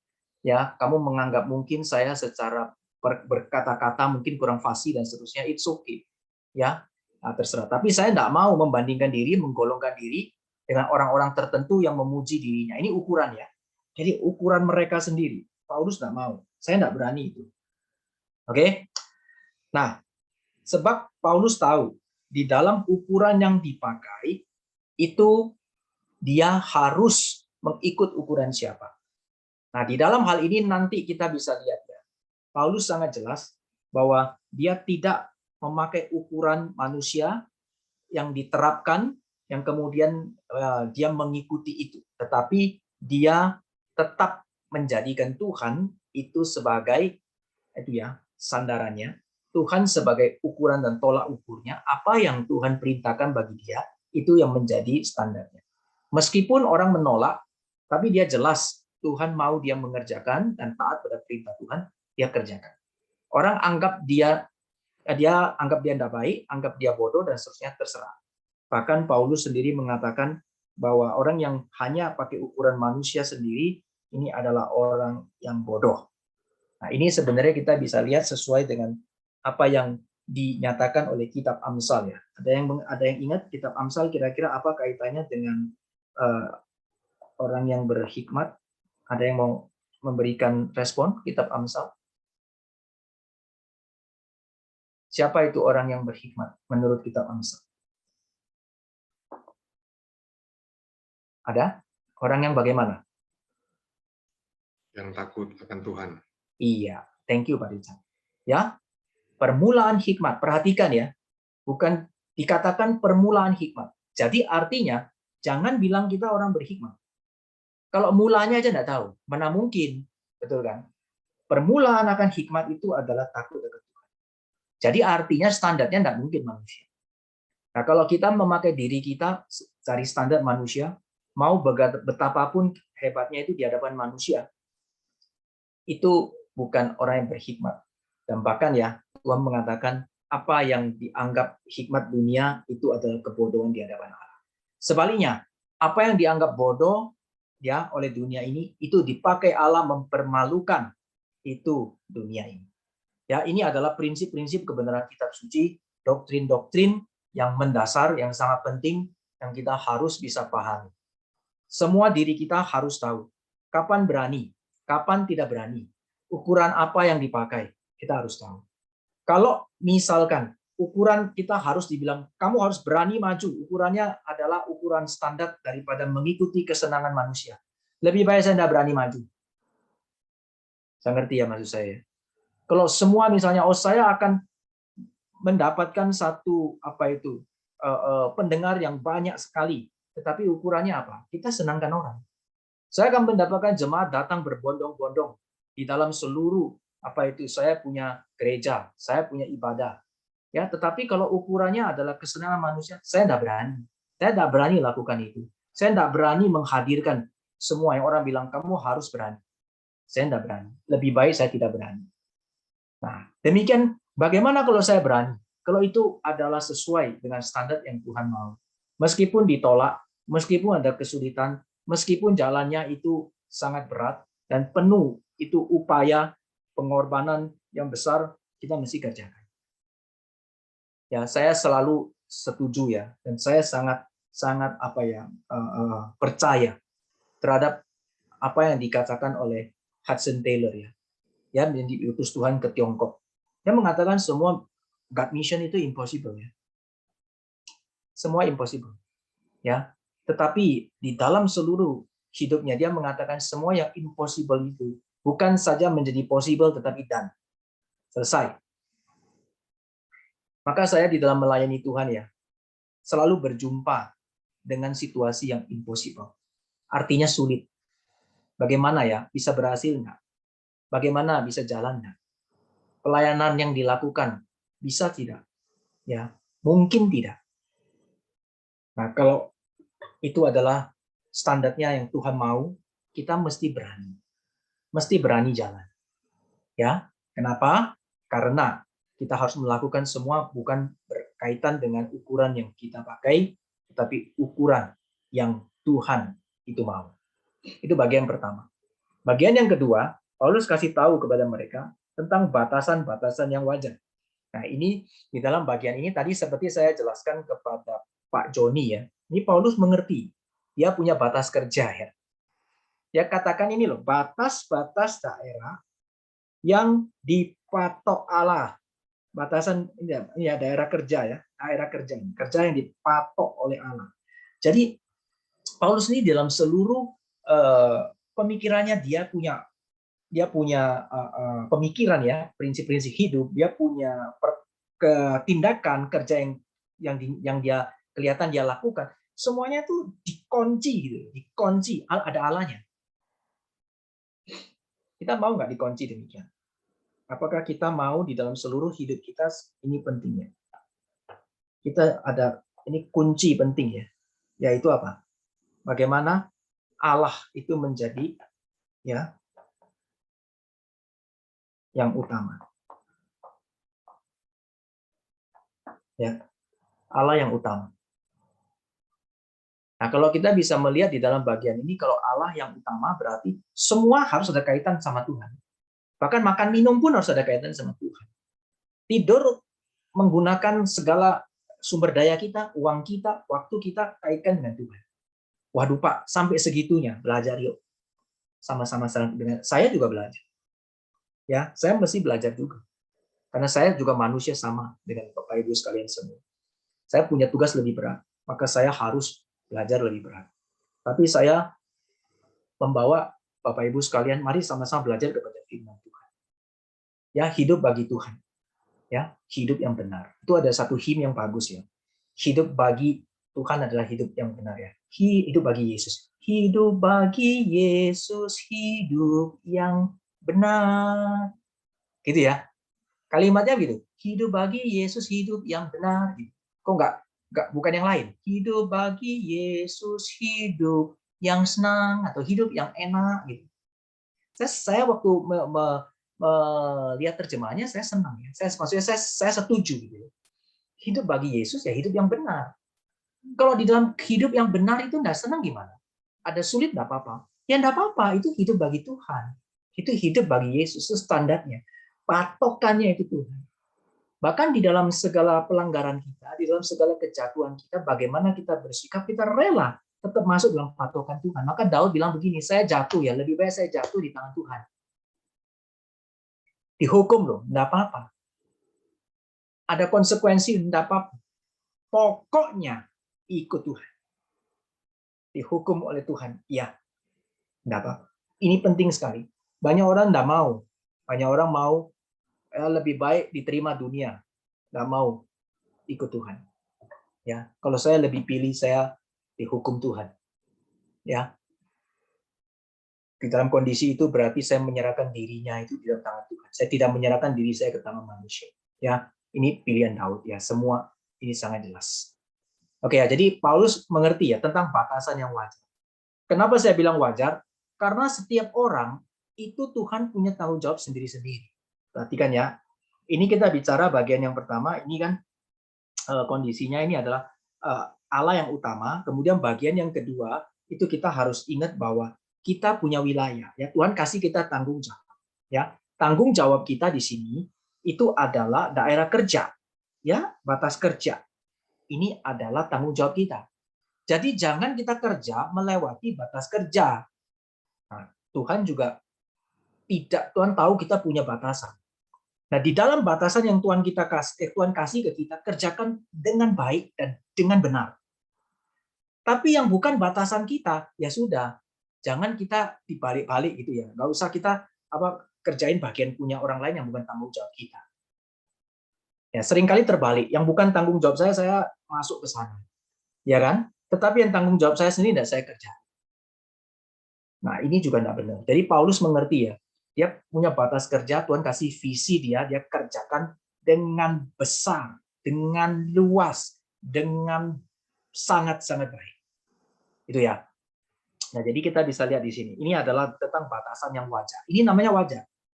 Tuhan kasih kita panggilan di mana ya? Kita mempersembahkan yang paling bagus yang kita bisa.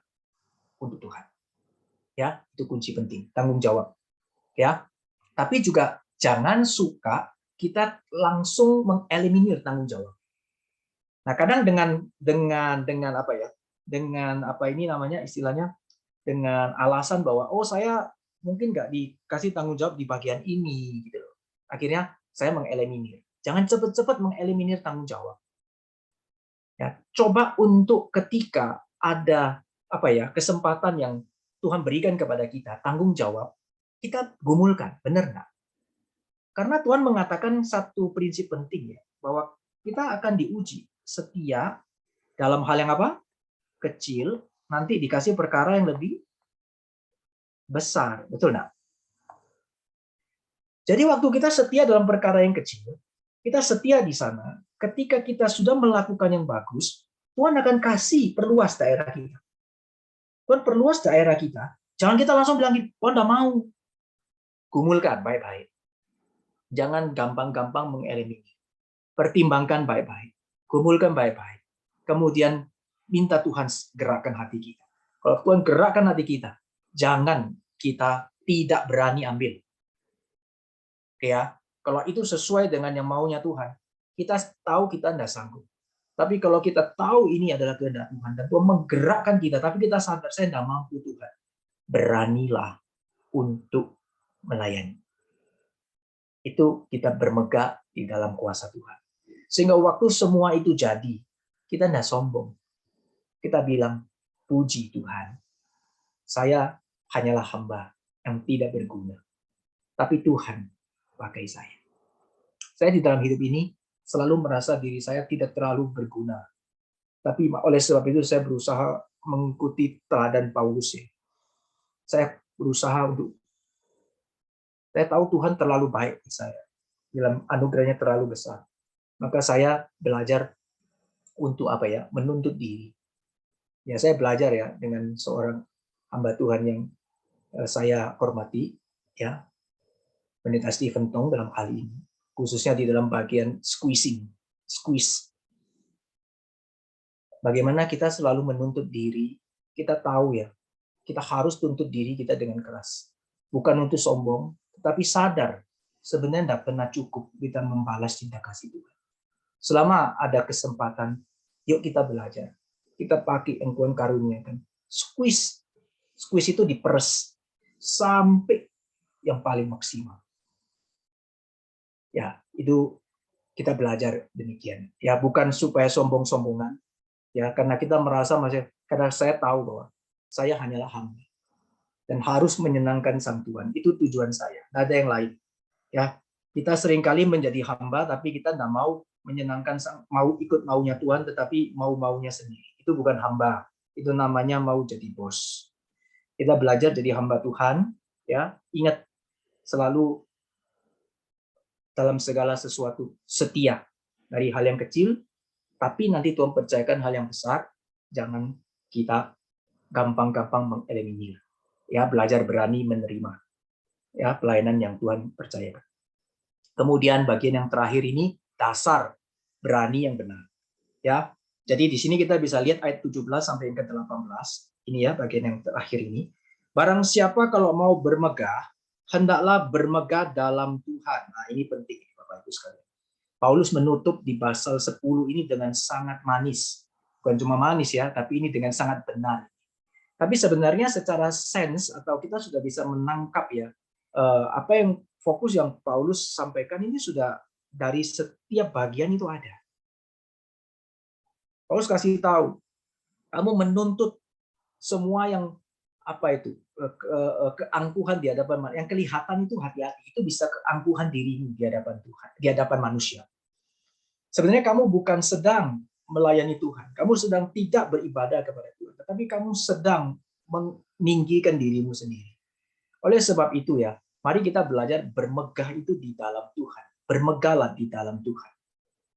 Ya, meskipun kita secara diri mungkin tidak sehebat orang lain, secara appearance, secara khususnya Paulus di dalam hal ini, secara penampakan dia mungkin tidak good looking, gitu ya. Tetapi yang penting itu bagaimana adalah kita boleh ya bawa diri kita itu menjadikan Tuhan itu menjadi yang paling utama, dan di dalam Dia saja kita menyandarkan diri kita. Jadi kita bermegah di dalam Tuhan.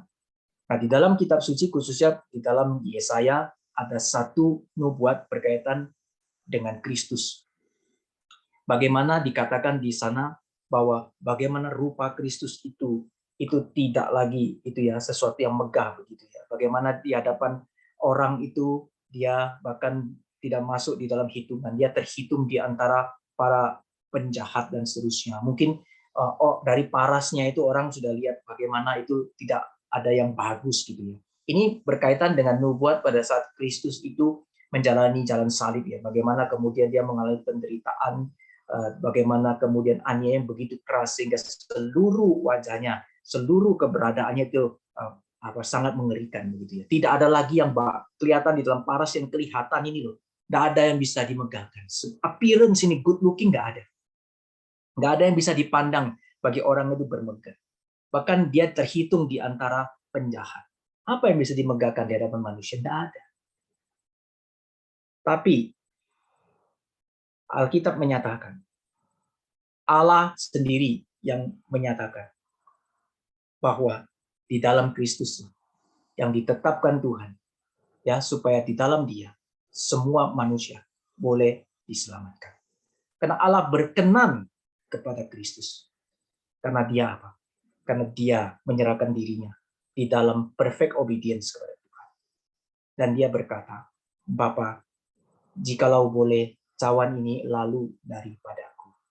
Tetapi janganlah ini kehendakku, tetapi kehendak-Mu saja yang terjadi. Nah, ini adalah satu hal yang kita boleh lihat bagaimana Kristus itu ia bermegah di dalam Tuhan. Makananku adalah melakukan kehendak Bapakku. Ya, ini kita lihat setiap kalimat yang Kristus nyatakan itu dia menyatakan dirinya itu di dalam kemegahannya di dalam diri Tuhan saja, di dalam Bapanya saja. Dia begitu taat. Ya, bahkan ketika ia datang berinkarnasi ke tengah dunia ini, Tuhan tidak sembarangan pakai kuasanya.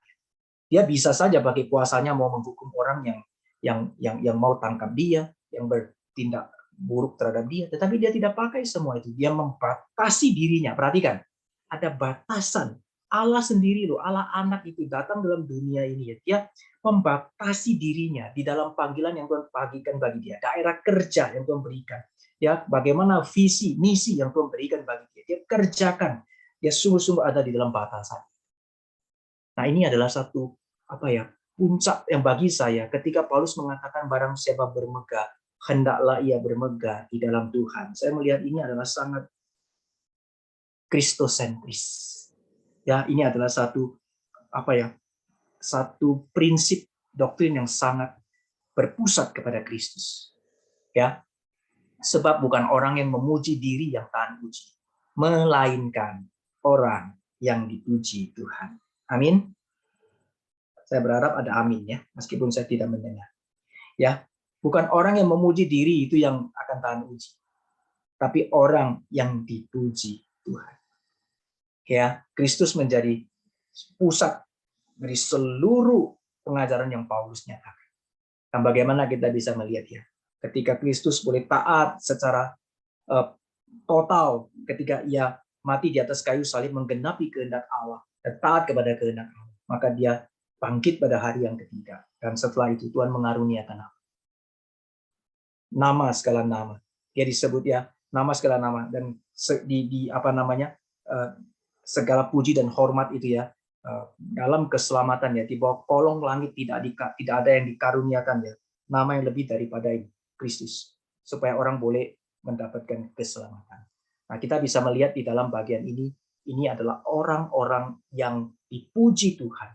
Ya, adalah orang yang akan kemudian mendatangkan satu berkat bagi manusia dan juga kemudian bagi nama Tuhan. Nah, saya akan berhenti di sini. Nah, kiranya Tuhan boleh memberkati dan kita akan lanjutkan nanti di dalam berikutnya. Saya masih akan membahas di dalam tema yang sama ya, tetapi di dalam bagian yang kedua di dalam pasal yang 11.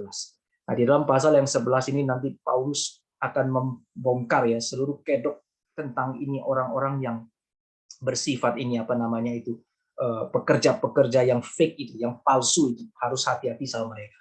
Dan di dalam bagian ini Paulus juga nanti dia memberitahu kepada jemaat di Korintus tentang dirinya sendiri ya sebagai yang hamba Tuhan yang Tuhan berikan wewenang atau authority sebagai rasul.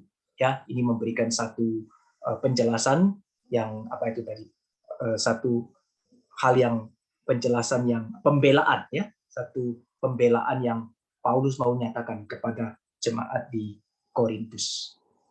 Baik, saya akan stop share di sini. Kita akan akhiri sampai di sini. Silakan kalau ada